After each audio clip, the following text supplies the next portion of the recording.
Welcome to this week's Justice Watch weekly news of corruption, coming to you from your fascist state.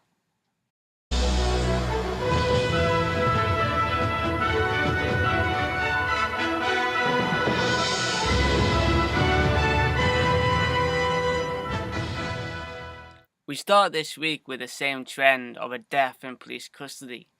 This happened in 2015, but only this week we heard about the disciplinary panel decision, where 4 officers were found guilty of misconduct. But of course they weren't charged with murder or attempted murder or manslaughter or corporate manslaughter or nothing like this. And of course they were never arrested. And no disciplinary action will take place because apparently they have learned from their mistakes.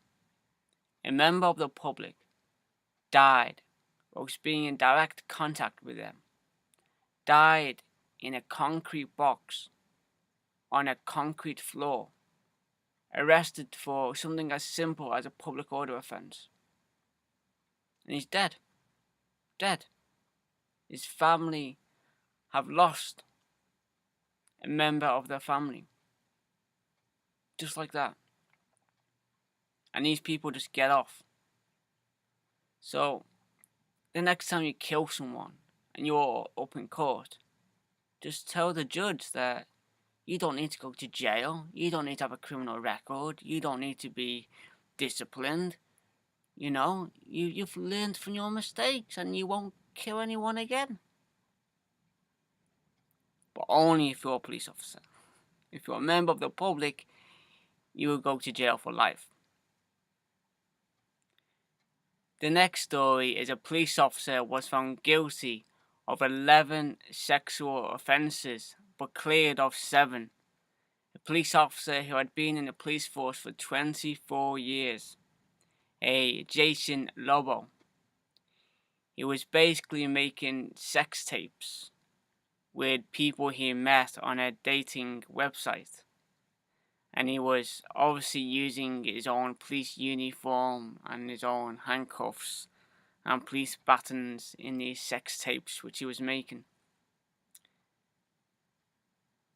You know, this guy's been doing this type of stuff for 24 years, you know? He hasn't just decided to wake up one morning and become a sex predator, you know? He's been doing this forever. But at least now he's in jail, only for 3 years. So he'll be out in what, 18 months?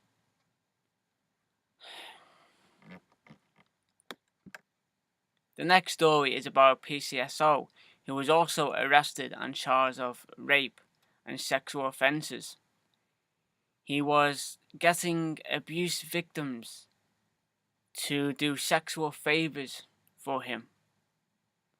The people who he is supposed to protect. And instead he's taking advantage of these people. The next story is about an undercover police officer, Lee Vincent Kelly. He was arrested for being in possession of over 1,000 pictures of children being raped. Because this is what these undercovers do. Because they think they are above the law. I guarantee a majority of these police undercovers are doing this type of stuff. Because there is no oversight to their actions. It's all secret. And as long as they're doing a job for the police, their handlers would turn a blind eye to other crimes, such as pedophilia. Another pedophile in the police force, which was jailed this week, was a Jason Bacter. He was jailed for 15 months, so he'd be in jail for what, 6 months? For admitting child sex offences.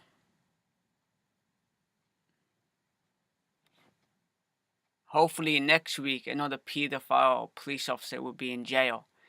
This time, hopefully a Darren Wright from Liverpool. He was charged with being in possession of, once again, thousands of images of children being raped. The culture of pedophilia and rape in the police force really needs to be investigated. It is an epidemic of just evil, and no one seems to be talking about it. But it's very real, as you can see.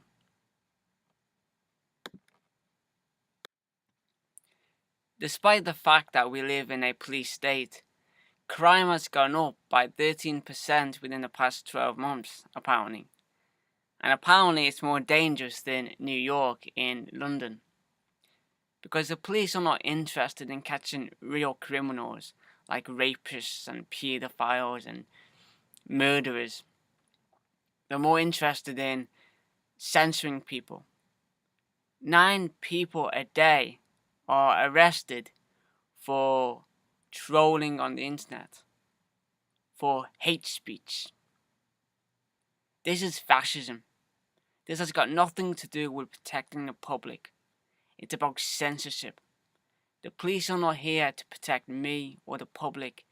The police are here to protect the state. That's why they were invented from the very start. Their job was never to protect and serve the public. That was just an illusion. The next story shows how pathetic these police are. How low life they are. The little boys and little girls. They find a mother for running out of petrol on a motorway. So a mother has run out of petrol.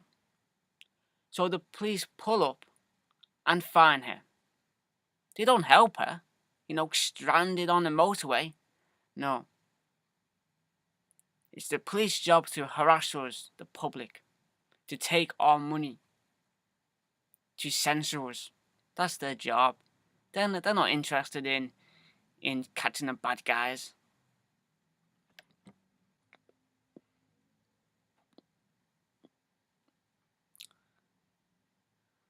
So the next story is about the police tackling a serious crime, a serious subject, domestic abuse, which is very serious and can be very deadly. So how did the police tackle this? Well, they decided to paint their nails and walk around the street in high heels and dress up in teddy bear outfits. Because this is how you stop domestic abuse. This is how you deal with those issues.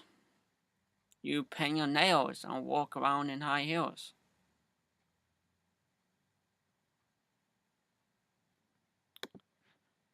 Another example of us tiptoeing into total fascism is that now the famous Piccadilly billboards will now contain facial recognition cameras.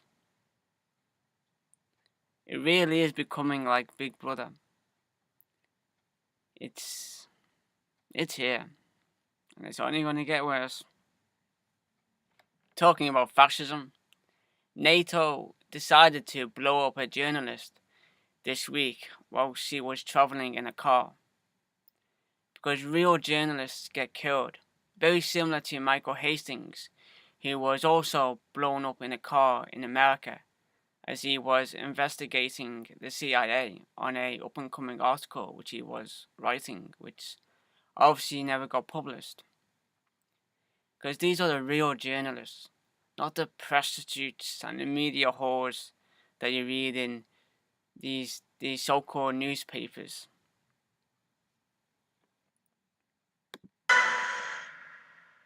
Hi everyone, I'm Spiro for newsbud.com. We have breaking news.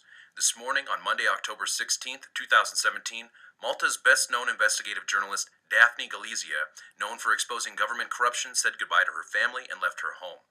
The journalist got into her car and it exploded when a car bomb went off. Hearing the explosion, one of her sons rushed to the car to find his mother, the investigative journalist, was killed in that fiery explosion.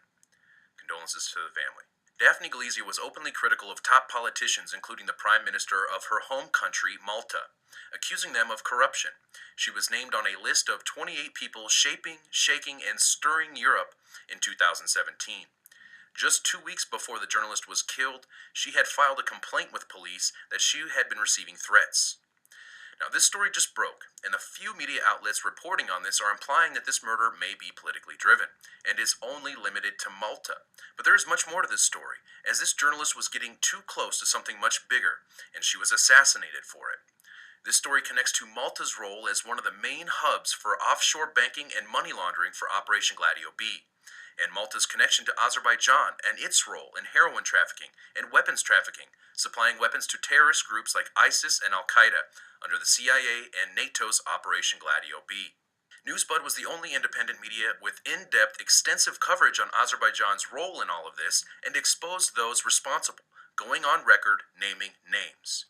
This story also connects to the Panama Papers and much more. Now, joining me is the woman who first exposed Operation Gladio B and put Azerbaijan on the map in 2004 as a main operations hub for Gladio B. The founder and editor of Newsbud.com, former FBI whistleblower Sibel Edmonds. Sibel, what's your take on this story? Before anything, I want to express my condolences to Daphne Galizia's family. This is a shocking news. Beginning in 2005-2006, I began exposing not only Azerbaijan's role, but the three main offshore banking centers for Operation Gladio B: Cyprus, Dubai, and Malta.